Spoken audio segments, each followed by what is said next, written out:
Steve, assieds-toi. Rapproche-toi. N'aie pas peur, je vais pas te manger. Un peu plus près, s'il te plaît. Ok, maintenant je vais... Voici Demodex folliculorum, et en ce moment, il se trouve sur le nez de Steve. Et pas seulement sur son nez à lui, mais aussi sur le vôtre, cher spectateur. Il vaque à ses occupations, mangeant ou s'apprêtant à se reproduire. Quoi? Vous voulez vous gratter le nez dans l'espoir d'écraser le parasite? C'est pas la peine, car si vous le tuez, un autre prendra sa place. C'est ainsi que notre corps fonctionne, on est l'équivalent d'une planète entière pour ces animaux. Mais si des animaux terrestres se retrouvent sous la peau humaine, là oui, il faut avoir peur.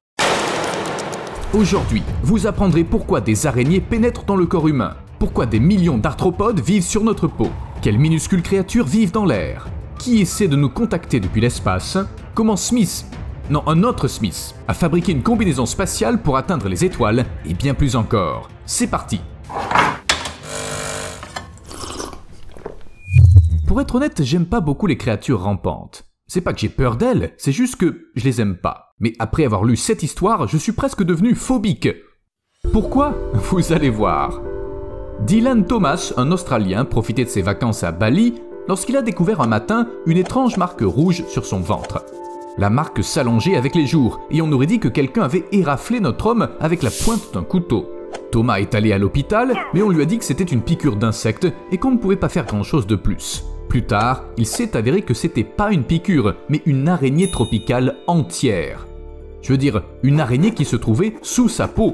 La créature, de la taille d'une tête d'allumette, avait pénétré dans la peau de l'homme par une cicatrice due à une récente ablation de l'appendice. 3 jours! Pendant 3 jours, l'araignée a survécu et s'est peut-être même promenée à l'intérieur de cet homme. Je veux même pas imaginer ce qu'il a dû ressentir. Cela dit, il y a tout un tas d'araignées qui vivent sur notre corps au quotidien, ou plutôt des arachnides, mais il y en a vraiment beaucoup. Demodex folliculorum est un acarien parasite qui vit à l'intérieur ou à proximité des follicules pileux des mammifères. Le corps humain abrite 2 espèces de ces acariens, et au total, il peut y en avoir plus de 2 millions sur notre corps. La partie du corps la plus densément peuplée est, bien sûr, le visage. Quoi? Vous vous sentez nerveux de nouveau? Vous avez peut-être même décidé de vous regarder dans le miroir, mais vous n'avez vu aucun acarien sur votre visage? Pas de quoi vous sentir rassuré.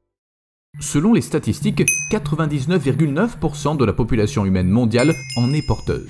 Pendant la journée, ils se cachent dans les follicules, se nourrissant de l'huile sécrétée par nos propres glandes, et la nuit, ils remontent à la surface pour trouver un partenaire. Et vous savez ce qui est le plus bizarre? Ils débarquent sur notre corps pour la première fois lorsqu'on tète étant bébé, et apparemment, ils vivent sur les humains depuis très longtemps, mais on en sait encore très peu sur eux.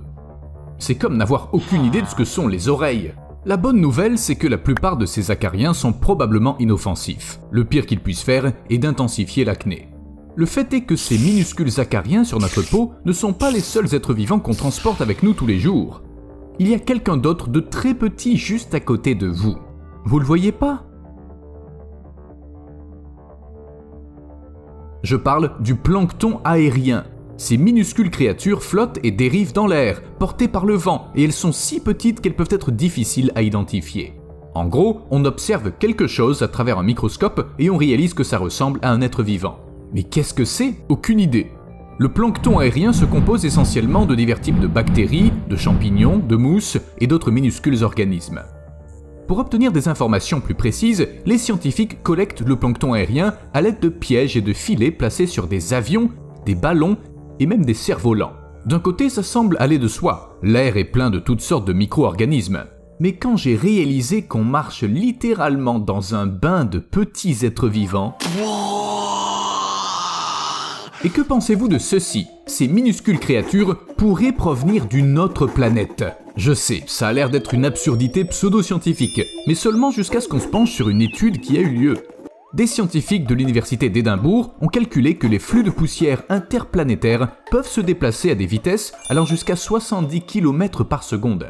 Ils ont également constaté que de petites bioparticules flottant à haute altitude dans l'atmosphère pouvaient être emportées par cette poussière. Et puisque ça fonctionne avec des organismes sortants, ça pourrait bien fonctionner aussi avec des organismes entrants. En d'autres termes, les flux de poussière pourraient bien avoir apporté la vie sur notre planète. Après tout, on sait que certaines bactéries et plantes peuvent survivre dans l'espace. Alors, c'est peut-être comme ça que la vie est apparue sur Terre. Et si une poignée de bactéries ne suffit pas à vous convaincre, souvenez-vous des tardigrades. Ces minuscules invertébrés étroitement liés aux arthropodes sont considérés comme les premiers animaux connus ayant survécu à un séjour dans l'espace. Bien sûr, tous n'ont pas eu une vie longue et heureuse par la suite, mais beaucoup ont laissé une descendance même après de telles épreuves. Aujourd'hui, il y a même des rumeurs sur la colonisation de Mars par des tardigrades. Alors, qui sait ? C'est peut-être d'anciens tardigrades qui ont colonisé notre planète Terre.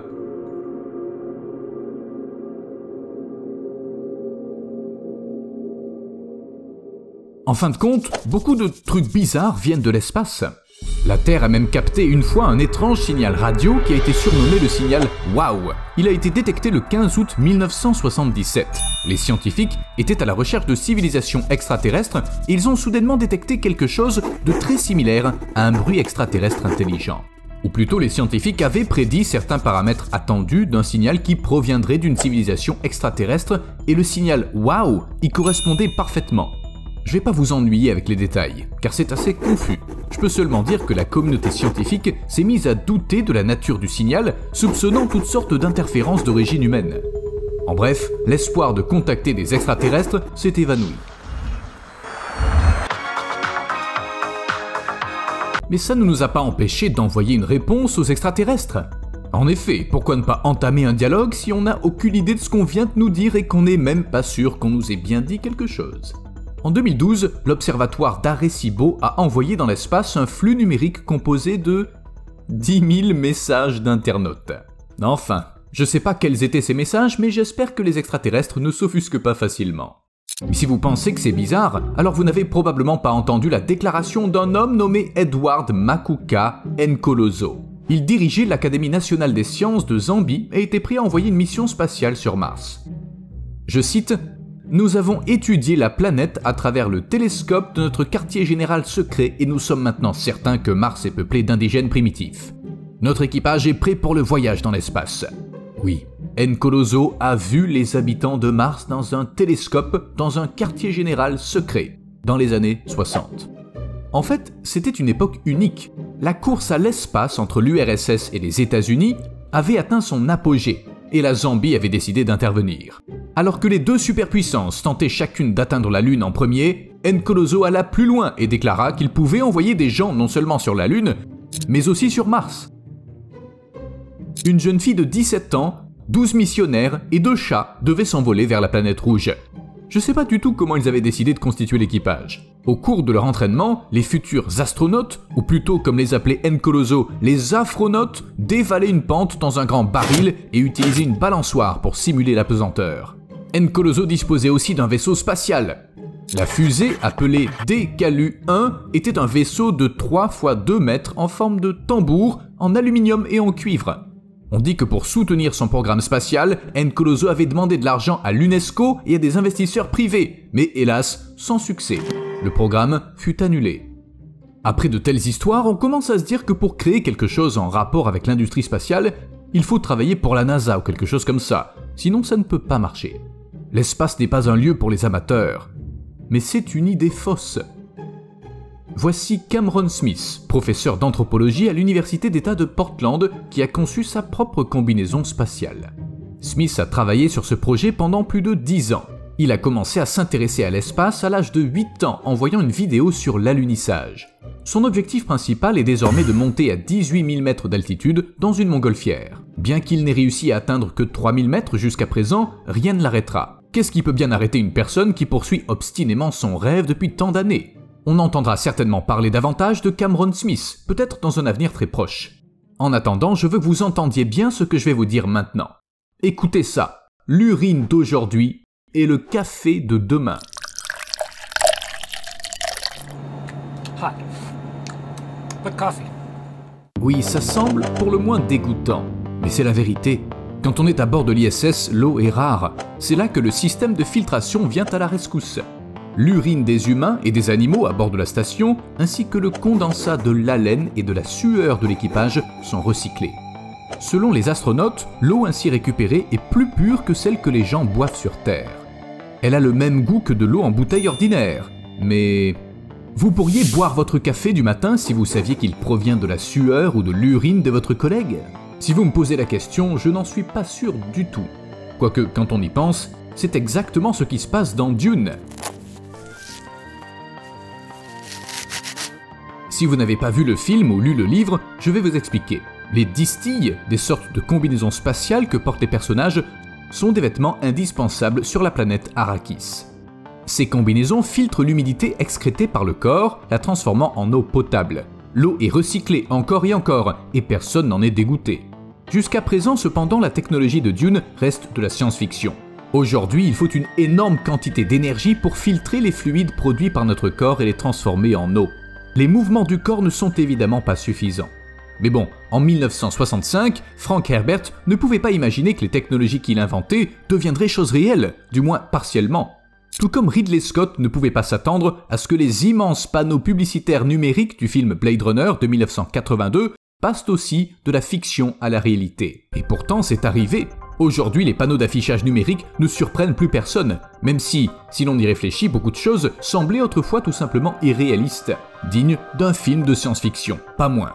Vous vous souvenez des voitures autonomes de Total Recall? Les Johnny Cabs correspondent à ce que les gens des années 80 et 90 imaginaient. C'est-à-dire que la voiture se déplace toute seule, mais il y a quand même quelqu'un derrière le volant. Pour être honnête, cet androïde m'inquiétait un peu quand j'étais enfant, probablement à cause de l'effet valet de l'étrange. Quoi qu'il en soit, depuis la sortie du film, on a conçu de véritables véhicules sans pilote. Heureusement qu'ils utilisent des capteurs pour se repérer. Mais de toutes les technologies prédites par les films, c'est Skype qui m'a le plus frappé pour une certaine raison. Dans 2001, l'Odyssée de l'espace, on effectuait des appels vidéo directement depuis l'espace. Mais dans la réalité, il a fallu beaucoup de temps pour concevoir un Internet et des smartphones fiables. Oui, on a conçu différents appareils pour les appels vidéo, mais ils ne sont jamais devenus populaires. Aujourd'hui, on peut effectuer un appel vidéo depuis n'importe quel point du monde disposant d'une connexion Internet. Ou depuis l'ISS. L'important, c'est de se préparer un café avant. À plus.